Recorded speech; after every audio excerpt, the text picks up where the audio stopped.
I want to begin by thanking the membership for tuning into this video version of Local 3's semi-annual event. I'm your president, Steve Ingersoll, and I appreciate all of you for joining us today. While we had planned and anticipated having an in-person semi-annual, it just wasn't a good idea given the COVID variant. Thank you for your commitment to Local 3. With that, I am pleased to introduce your officer team. To my right, we have Business Manager Dan Redding. You have your Vice President, Justin Diston, your Recording Corresponding Secretary, Bruce Knoll, Financial Secretary, Dave Harrison, and Treasurer, Nate Tucker.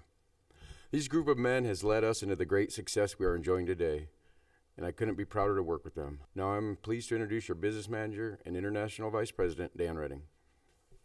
Thanks, Steve.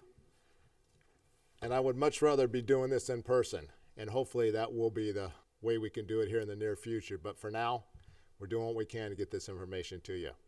It's been tough for all of us that we've had to film yet another semi-annual meeting, but here we are. Thank you for watching, and thank you for your patience. If you had asked me 6 months ago if I thought we'd still be dealing with COVID in this way, I would have said no. But unfortunately, COVID is still here and still making things challenging. We constantly have to juggle what is best for our members, our retirees, our staff, and their families.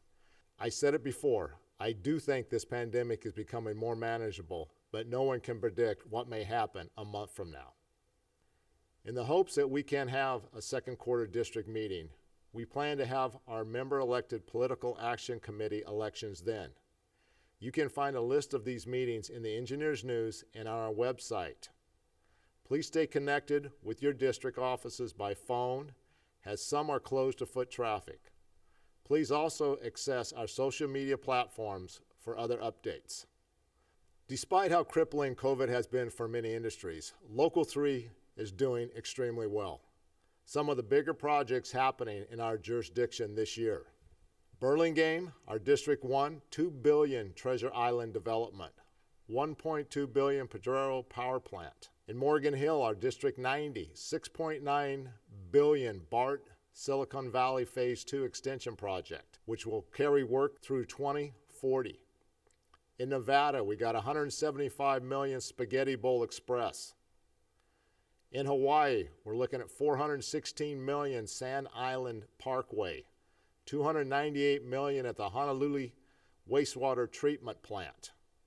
Utah, $800 million West Davis Corridor, $350 million Highway 89. As you could see, a lot of large projects, which means great work for our members. How do we get these projects? Politics.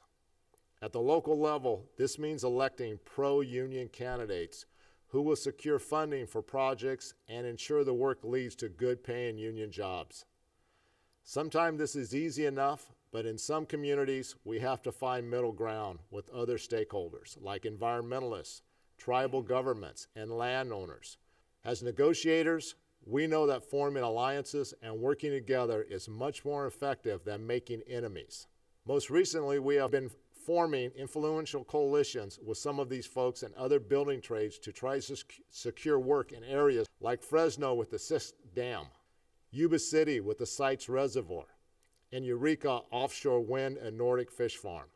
These areas have been hit hard by the shutdowns, and with the influence of you, your letters, and your attendance at City Council and Planning Commission meetings, we have made some headway.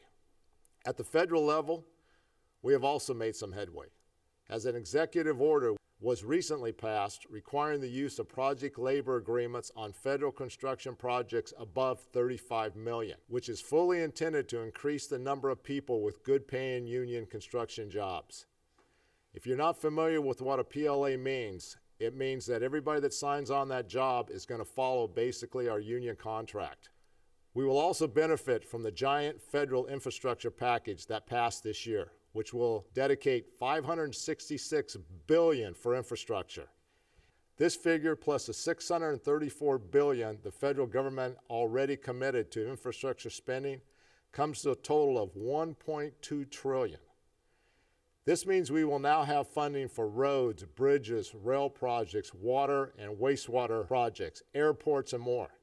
This will keep our members employed for many years. For more, watch the explainer video on this site. Speaking of the impact politics plays on our work, This is a big election year. We will be calling upon you to get involved in your vote program. There are several key races which need your attention this year, like re-electing Nevada Governor Steve Sisolak and electing Matt Haney to Assembly District 17 in San Francisco. We also have several Local 3 members running for office, and they deserve your vote, but also our special attention, as our efforts are a reminder that members can and should run for office in local and state elections. Local 3 member Aisha Wahab is running for State Senate, Alameda County, and Local 3 member Jessica Self running for State Assembly in Stanislaus County. Electing these union sisters to these positions will mean our union values will be heard loudly and proudly in the halls of power. Our power shows up not just by running for office, but by supporting those who support our issues. You can create jobs by volunteering in our grassroots political program, Vote, where you can earn rewards for volunteering, and more importantly, you can make a difference in your job security and wages.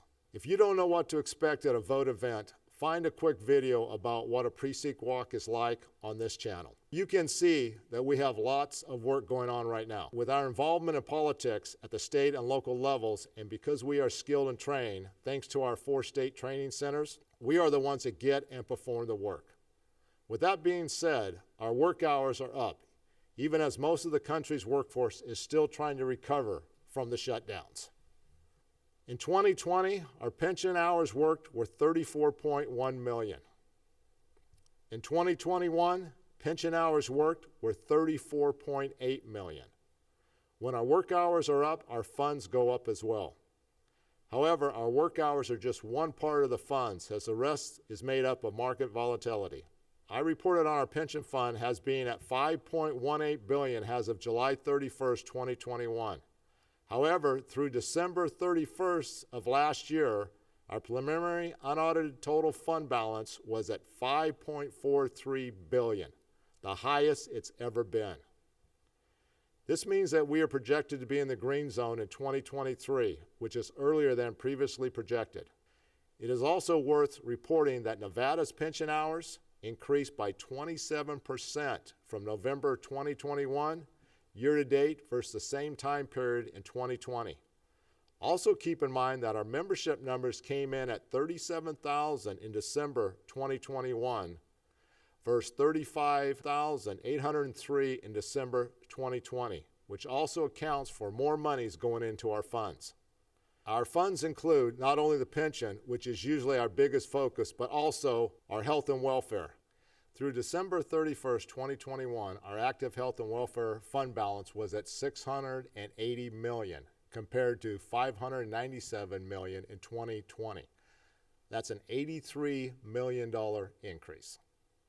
For our retirees' healthcare benefits, the fund had an investment market balance of $212.8 million as of December 31st, 2021, compared to an investment market value of $188.9 million in 2020. Our work hours, which feed into the pension, and our health and welfare are a direct result of organizing. If you want to learn more about what the organizing department does on a day-to-day basis, check out our podcast on this channel, Organizing the Unorganized. We reported on these numbers at the last semi-annual through June 2021. From June 2021 through January 2022, our numbers are as follows. 42 new companies signed to the master agreements across Local 3's jurisdiction. 86 signed to project agreements. Over 145 dispatches related to these efforts. Over 75 new members gained from these efforts. There had been a lot of new positive developments happening in Local 3. For one, we are working closely with the NCIC, which ensures a level playing field for our signatory contractors by promoting fair practices and compliance with all applicable state and federal labor laws governing the construction industry. Executive Director Dina Morsi has been building a great staff and has been working closely to ensure contractors are being compliant. One of their recent achievements was getting the language in the California Assembly Bill AB 1023, which prevents dishonest contractors from withholding prevailing wage compliance information from the public. Another way we are representing you is by listening to what you need. Many of you have wanted the ability to pay your union dues online. This was especially true during the early days of COVID, when it wasn't as easy to just walk in and pay your dues at a district office. This year, we made paying your dues through Local 3 website an option. And as of just a few months ago, we created a new mobile app, the OE Member Access app, which when downloaded, can be used to pay your union dues. Member, apprentices, and retirees can now pay their dues directly from the app. It has many of the same features as the old app, contracts, and more, but it is expressly for members only.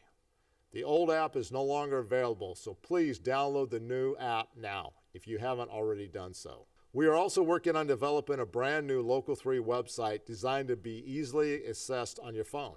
Whether you need to check the apprenticeship classes, how to get organized, or what the latest union news is. The new website will also be a marketing tool for the general public, who may have no idea what an operating engineer does.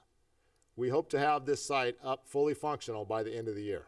COVID was hard for all of us. It did force us to think outside the box, and in doing so, we have created quite a following on social media platforms, including this site, which offers explainer videos, podcasts, and more, as well as our Instagram account and Facebook page. If you haven't checked these out, I hope you will. These are updated regularly, and there is always information, great photos, videos, and more on these platforms, which you can share with your family and friends as well. It has been a tough several years, but we have made it through. Sometimes the job you have is all that makes sense. Be grateful for that, for your union, and for the little things. This administration is certainly grateful for you. Focus on what you can to stay safe, keep us on the right track with union involvement, checking up on each other, and getting more training. We have to stay together, stay informed, and stay tough. I had the pleasure of attending the Nevada graduation ceremony earlier this year, and those apprentices were so grateful for the training they had received and were so excited to be starting their careers. I listened to them talk about their journey, and I was reminded that this is what the union is all about. We change lives with these careers. I had similar experiences when I was able to visit safely with some retirees who can recall jobs and crew members they worked with from 40 years ago. Again, this is what Local 3 is all about. The union changes the course of a person's life from the time they join until way past their retirement. I am so honored to be part of Local 3 in this capacity, to represent you and share this journey with you. While there is much more volatility in the world right now, we may feel uncertain about a lot. Know with certainty that Local 3 has you covered. I also want to thank not only the members, but our staff. We've done so many things since COVID hit. As you've seen in the earlier report, our funds are doing better now than ever before, all-time highs. Our folks have thought outside the box, which we've had to do to get to the position we're in today. And to be able to say our union is now stronger today than it was before COVID hit is a direct attribute to the members, this staff, and the strength of this great local. Please stay safe and continue to be involved, and we will continue to get stronger. Thank you.